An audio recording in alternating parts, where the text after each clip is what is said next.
Hi dear friends, welcome in today's new video. I am going to talk to you about a few subjects that I normally skip for simple reasons. I am not a hero and I don't like to show too much about myself. I usually like to tell some things when they are useful to illustrate a story. So in that way I tell some things about myself, but in general I'm pretty much private and I don't like to stroke people against their hair in general. It's a little bit weird if you think about it. If I look at my history was one of a continuous counter movement behavior.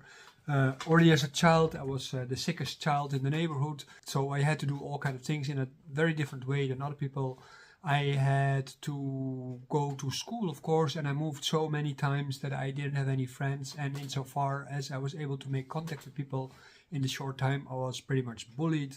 So I built a sort of a big mouth and a big thick skin against this kind of behavior. I was living in the south of the Netherlands, and they hated people from above the major rivers in that country, the Rhine, and other rivers. They thought I was from another city than that I was from, and that football teams from both cities are always in fight with each other, and that is still the same. This competition is still there. So I was angry about the fact that they insulted me, but I was more angry about the fact that they insulted me about the wrong city. I got into several fights, so I cannot really say that I was an easy child. I had an easy youth in that sense, and nothing to complain about though, because it made me who I am. Like you are the result of what you came across in your life. And that's also the lines in your face and so on, the shape of your face, but also the shape of your heart, the feelings that you are carrying inside and your behaviors. And there is, of course, a lot to remark about these things. Because I spent a lot of time at home, I was usually busy with a lot of creative things, and because of this reason I'm very happy if my daughters are doing creative things, and I see them do creative things a lot.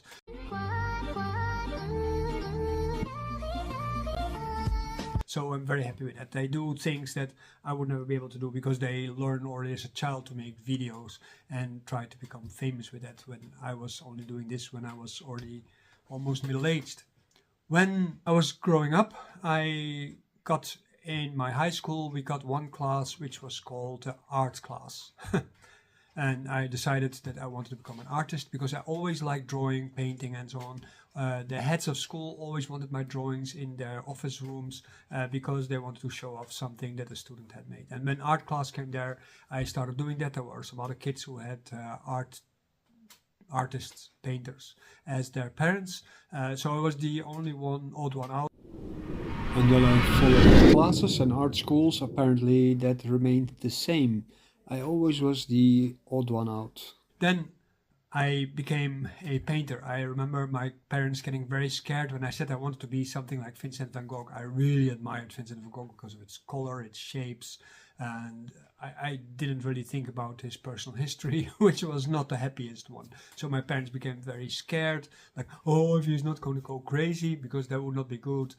So they tried to convince me to become an architect, but then I had to go into the army, and in the army, the rules at that time was conscription army. You had to interrupt everything you were doing.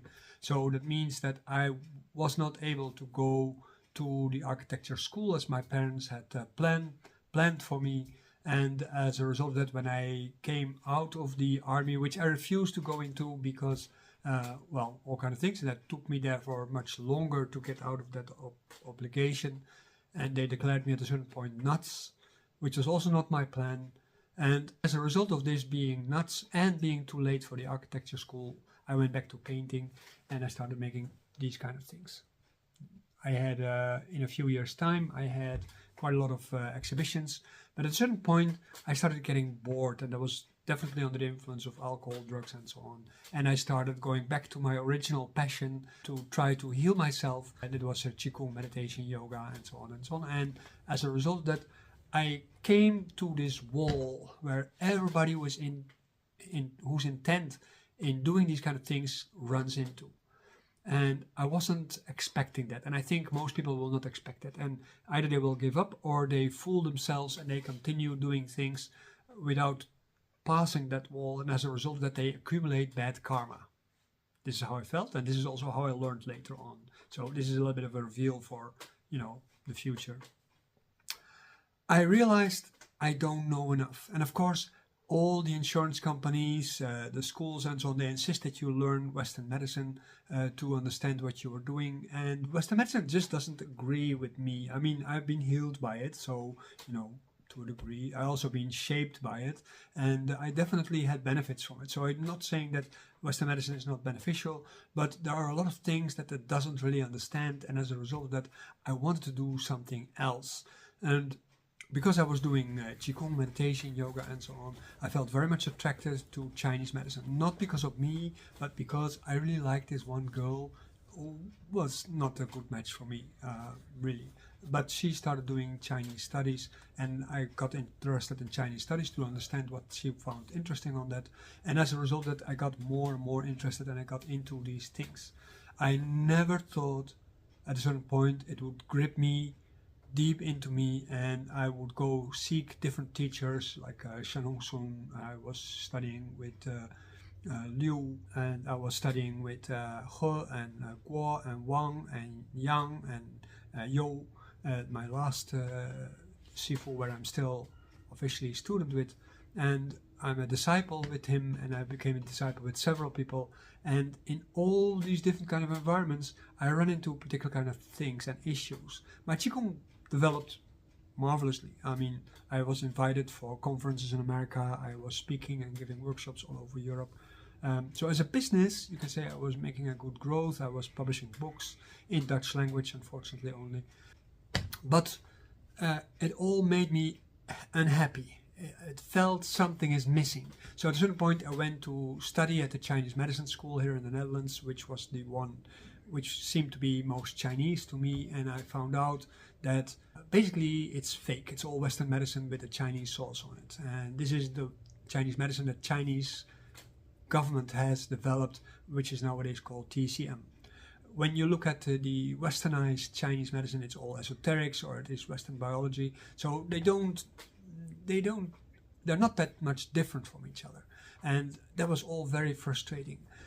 When I was seeking out, as part of my bachelor and master program, I was seeking out all kind of Chinese sects, religious groups, to figure out what they were talking about when they talk about Chinese medicine. And there were some really weird ideas in there. I should make a video about these kind of things. Some of these groups I kept on following over time, but there was a lot of mutual vampirizing, moral crimes, and all kind of other things which were done with the best intentions.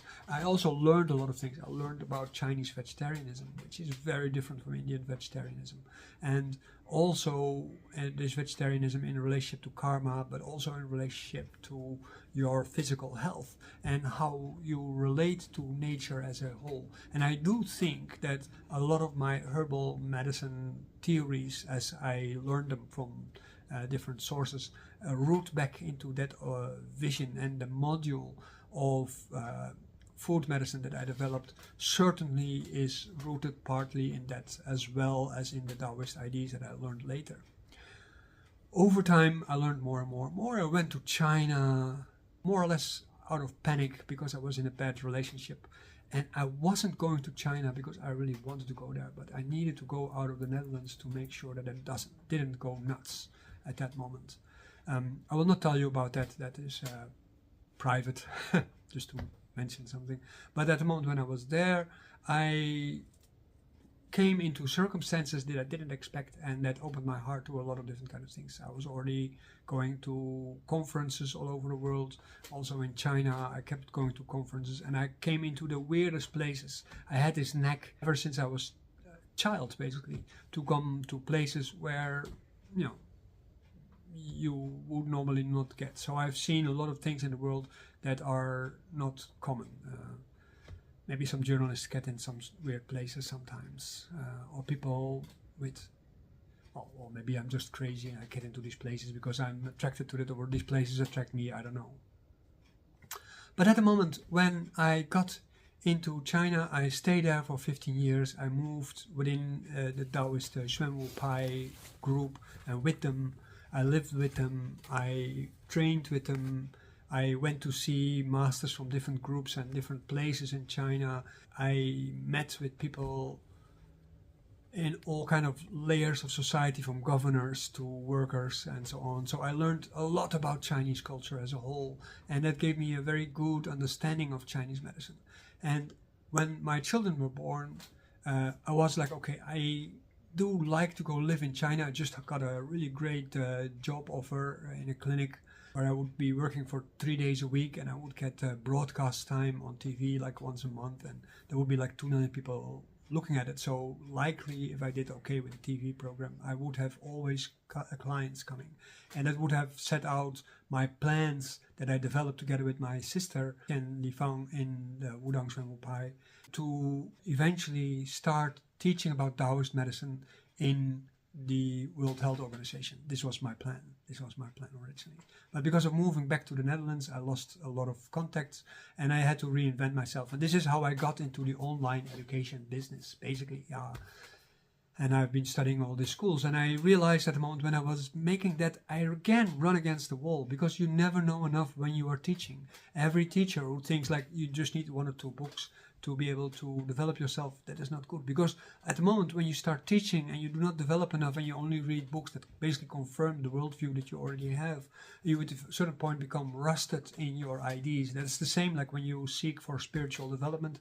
At the moment when you seek for spiritual development, a chapter very closely related to the study of Chinese medicine, or Taoist medicine anyway.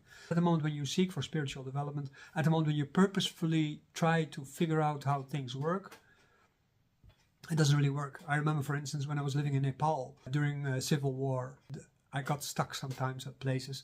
I wanted to go see this one tulku, and he had like 26 or 36 wives living in his monastery, and he had daughters with him and all stuff. But he was a tulku, he was a consciously reincarnated tulku, it was said, and he had a lot of interesting things to teach. And one of the Rinpoches I was studying with at that moment in Nepal, he said like, this is the kind of teacher that is suitable for you. But there was a tests period and I had to go to the Netherlands to arrange for all kind of things, and I lost contact, and there was a little bit of a pity. I spoke with him, I had a very nice time with him, and I learned quite good things from him in the short time that I was with him. And something similar happened to a teacher that I really liked, Wang Guangde.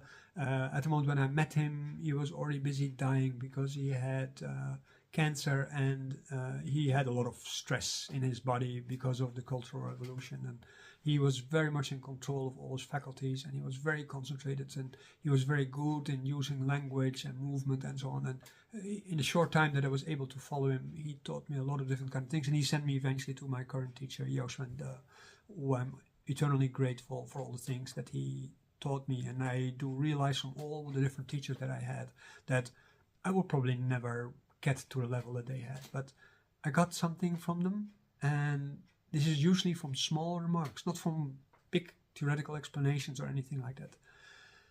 And at a certain point when I run into this wall again here in the Netherlands, I was like, yeah, okay, so a lot of resources that I had there to ask things to, they become less available, because monks, usually the ones who are interesting to me anyway, they don't have a telephone, they don't have internet, they live deep into the mountains, so to ask them something is going to be very difficult.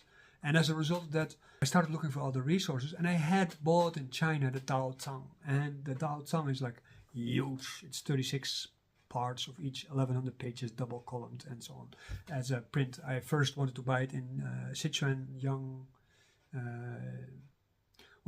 monastery in Chengdu city. And I found out that, this is a pallet full of books, and I don't know how to order that. My Chinese was not good enough for that. So I bought in Beijing, where I found by accident a fully printed encyclopedia. And I had already learned that most monasteries only have 2 or 3 parts of this encyclopedia. And I bought all 36. And I know there's not many universities in Europe or America who also have this to study from. At the moment when I started studying this, I also, over time, bought a lot of other books. And I'm like, okay, when I have time, maybe when I'm older, I will find time to do some translation work with this. And I improved on my Chinese all the time. I started doing translation work. I tried to translate the Tao Te Ching, but in Sichuan, Qingshan, they laughed at me because the Tao Te Ching is so incredibly complicated, which is definitely true. And I translated the Yijing, which you can buy as a PDF for me if you want. I'm trying to get it on Amazon.com, but it's not as easy to do that. So if you want to help me with that, that would be really great.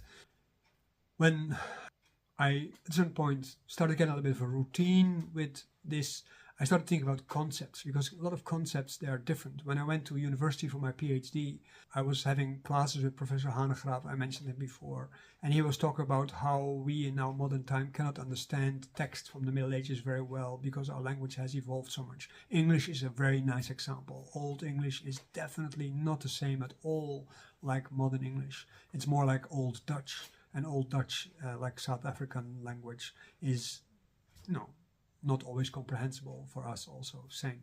And in this he said that is a real problem. And I had also noticed that in China, that the problem is that the old language is difficult to understand, and that China has been putting a lot of things, a real monk's job, into modern Chinese. As a result of that, a lot of texts have enormously expanded, but there are still, of course, also versions of this in the old Chinese language. And the Tao Zhang and also the cloud cover that I'm currently translating and other texts, they are still in this old Chinese, and they are really complicated because they very often they talk in references, and if you don't know the references, you miss half the content of the book. And you should actually you should actually translate every Chinese book in that sense with footnotes, like how Charles Leblanc did in his translation of chapter 6 of the Huinanzi, where the footnotes were bigger than the original text. There were more text in footnotes to explain what the text means, and that was also a big lesson for me. I try to translate things as much as possible within the cultural context of the Chinese culture itself, and also with translation of prayer and so on, the same. And I try to translate it in such a way that you can use it in a practical sense. But the major thing, and I hope you're still following me about this story, the major thing is that every time when you go further in your career, you're studying something, you walk into a wall, and if you decide to stay in front of that wall, you will not progress. Or you will progress in the sense that you become more wide in your development, but you do not progress forward. And the art of development, especially when it is spiritual development or professional development, is to go wide and deep, right? So wide and deep. And because of the translation process, I come across so many different kind of things that the teachings that I got from my teacher, that I try to prove continuously ever since, for instance, Liu, he taught me so many different kind of things that he said, like, eventually you have to go to Wudang to verify these things. And this Wudang thing was great for me, and it really pushed me to go deeper into my research. And I wrote my paper, my PhD paper, on developing a healthcare based on Taoist medicine in there. But in this, and also some things that one of my first Chinese teachers, Shen Hongsun, where I stayed with for 6 years to study with him, he told me, and he taught me in our private meetings, that he didn't generally share with other people. And these were all very valuable insights that over time I felt like, oh, okay, this proves this, this proves this. Like, for instance, today I added a piece of the chapter of Lao Zhen's classic of inward gazing. And that's a text of the Tao Zhang, which is about how Lao Tzu says that through meditation and introspection, you come to understand the human body, and as a result that you can understand both your spiritual development as well as medicine, health in that sense. And that is the method that actually Liu taught me, that I have based our Taoist medicine school on. So you see, you walk against walls, but sometimes all of a sudden you have this aha-erlebnis, where you see things falling into place. And this was a chapter that I always find only fragments that refer to this in any kind of classic. But this is the first chapter, which basically says you have to meditate to be able to practice medicine. And you have to practice the internal body, gazing inward to understand the body and how it relates to the external environment. And this is exactly our program. So today, I am so happy about sharing this with you, because this was like a cornerstone piece in the IOC study program, the IOC Daolan study program. And in this program, I am now finally getting a sort of a clarification for my students who have always put a lot of faith in what I'm teaching them as being true, that they can read textually like, this is actually what it says, and this is actually how it is, because they all often ask, like, but how do we show to other people how that works? And now they have this material, and if you become a member, of course, you also have this material. That's basically it, because that is something that the professionals should read, because that's the thing with all these Taoist things. There are so many aspects in it that if you are a layperson, it's not that you mentally wouldn't understand it, but practically you will not have that kind of relationship with it that makes it actually come alive. This is what is important. This is crossing the wall and going deep, and then finding space to become wide. Okay, so I hope this was a very interesting story for you. It is only 20 minutes. I know sometimes lately I make longer videos, but it is the importance of meditation. This is what it is about. And I always consider myself primarily a meditator and a teacher. And a teacher of meditation. And in this meditation process, like, I learned to observe myself inwardly and to understand medicine. So medicine also is a meditation. When I was studying with Master He, he was a 19th generation Chinese medicine practitioner. He was showing me how to use meditation using needles and so on and so on. So he showed me the invaluable power of meditation in Chinese medicine and how to do that, and how he learned that from his grandfather and his grandfather's grandfather and so on and so on. Generation after generation, they were practicing this already since the Ming Dynasty, where a lot of the techniques that I teach also come from. So when you find this interesting, let me know below, and at the moment when you show me below what you feel or what you think. If you want to sign up for the course, there is a link in the description, so don't worry about it. And I will be very happy to let you join in our community, and I will share everything with you as a result of that. I'm not asking you to take initiations, if you might think so. I am a Taoist myself, initiated and everything, but I don't care if you do. That is just a personal choice. I can do it for you if you want to, but there's no need for that.